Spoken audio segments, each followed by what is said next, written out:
Ngara numida wairam phongkhiba panampau se degi maruiba pau khara khangasaraka miyamda khudo tamjige car ama khangauduna mai haurakpadagi thaurakpa misu sire car ama khangauduna mai haurakpadagi chalaktuna car adu thaurakpa miyoisu laikhidrei press na phangba pauda Imphal West ki Lamphem Police Station gi manung chanba lambe kwai khongna khongda ngarang numida pung nipalom tabada car ama khangauduna mai haurakpadagi chaktuna car adu puthaurokpa iroi semba mamang laikhaidigi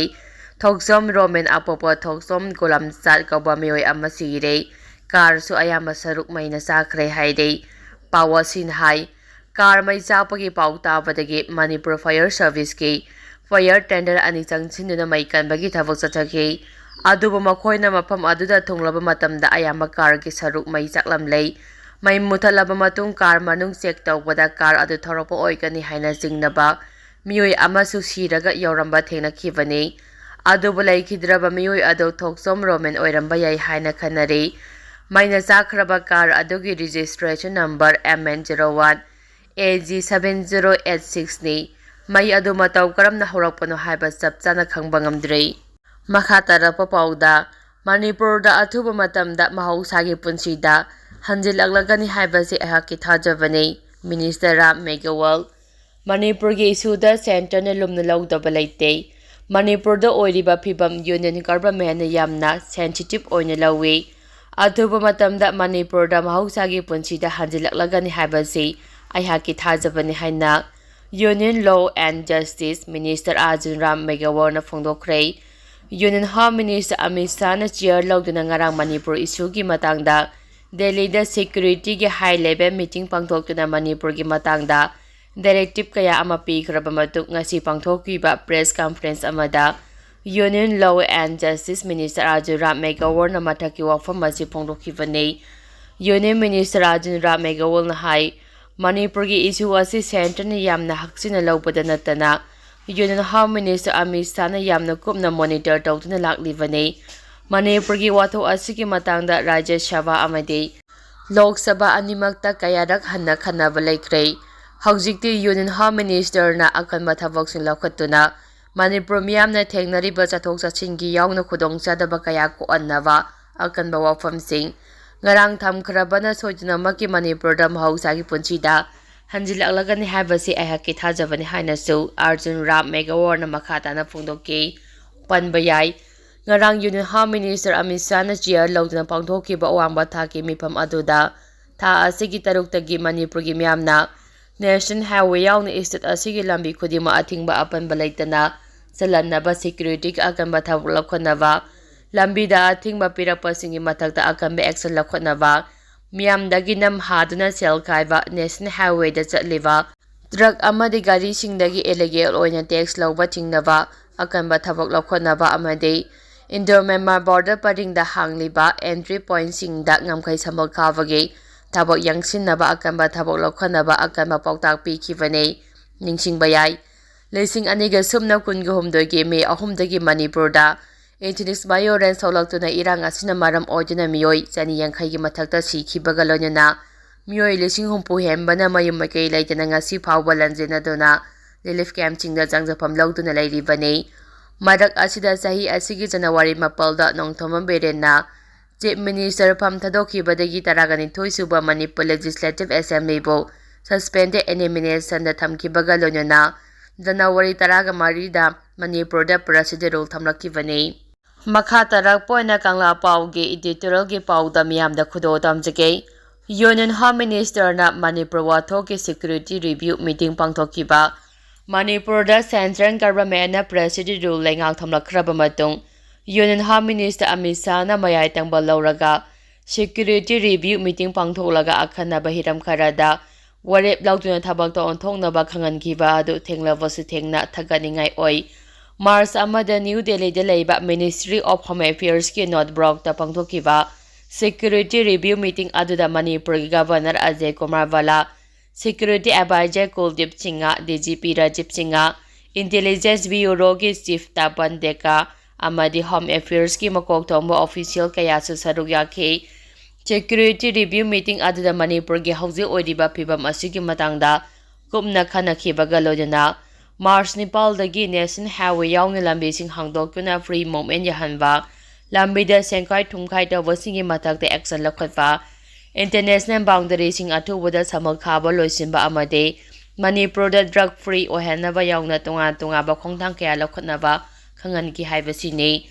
Union Home Minister na Manipur wathoki woroisim puraknaba hotnariba khongthang singgi khanaduna warep laukiba sing adu singthaningai oi Union Home Minister na khangan ki wapham sing adu matam chana thabak ta onthongnaba honarakani haibagi thajaba lei Haujik lairiba Manipur wathoki woroisim puraknaba honabada Central Government na ngamdana lairakpa sahi ani mapum phajilaklaba sina maram oiraga miyamna Central Government gi luchingba singi thauchilda singnaba amade thajadaba lairi miyamgi mafamda lairiba thajadaba sing asi ko annaba honafam tho a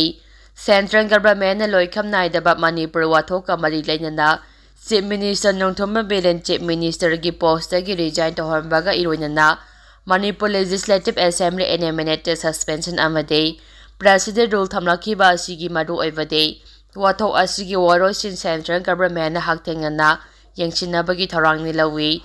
aduba amabo oiro Manipur wathoki waroisin puraknaba PR lengang na ahama khongthang oine leba asigi apunba saktam ngakliba khunja maitei amade Kuki jo terrorisingna paiba illegal oiba langi khusu khulai sinnaraknabagi khongthang laukhalakibadu chauna mai papa uba phangi Lengang na makata ba khongthang oina March 9 National Highway singda free movement yahanba yauna hiram kaya thabok to onthong na ba khongthang sing laukhalakriba adu mai pakpa thabok to onthok pangamlabade lengang na miyam na thajadaba leirakhiba sing adu ko anaba honabada ajoba mateng oigani Central Government na karigoma watho asigi waroisim puraknaba honabada yonglei melei naiba amadi tande mandeda kumpu ba maonggi manunglenba Politics tathaduna leibaga loinana apunbagi saktam